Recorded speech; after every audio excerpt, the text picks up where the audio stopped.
Compassion. Why don't you show yourself a little compassion? She dares to ask.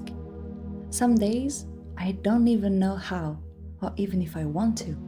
But it was shown to me that simply being there, respecting what someone is going through, in silence sometimes, or in awkward, comforting words,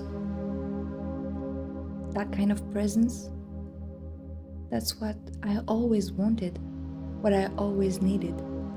For a while, I thought only a friend could offer that to me.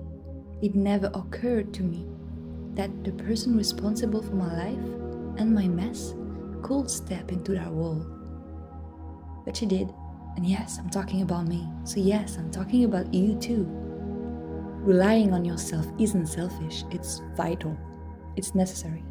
Because even when you're surrounded, life will still ask you to hold yourself and be okay with it. So when you permit yourself to just be, to be sad, angry, off, unmotivated, you're holding yourself accountable for where you are without judging it. And if you are judging it, try writing it all down as if you were talking about someone else. Once it's on the page, you will see the part of you that's frustrated by the problem isn't the same part that's aching because of it. There's a duality in us that goes deeper than mental illness. Some call it soul and ego, call it whatever you want. Words only exist to help us understand each other. Let's not waste time on labels. The point is, there will always be a part of you that pushes, nags, sabotages. With thoughts, with anxiety, with sharp-tongued critics.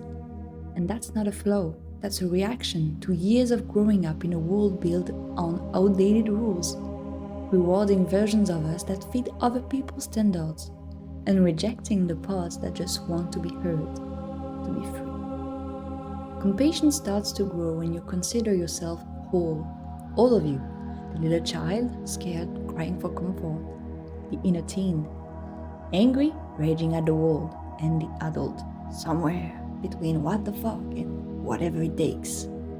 Even that adult deserves to be listened to, deserves to ask why they're so mad. And when you decide that you do deserve that, you take your first step toward real healing. Not the kind that needs a 10-step program, not a checklist, but the kind where you are your own compass. And expressing the storm inside your chest, healthfully, creatively, that is your doorway. Your path back to wholeness. Because you are all of your versions, and none of them are wrong, unless you treat them like monsters for so long they begin to believe it's true. You don't need a self-love ritual. You need to listen when the urge to cry outside rises, and let yourself be. Then compassion will be a tool you will use also in your relationship with others. That's why a self-aware person will do good in communities, friend cycles, and family. Show up for yourself first, then it will be natural to show up for others in a healthy way.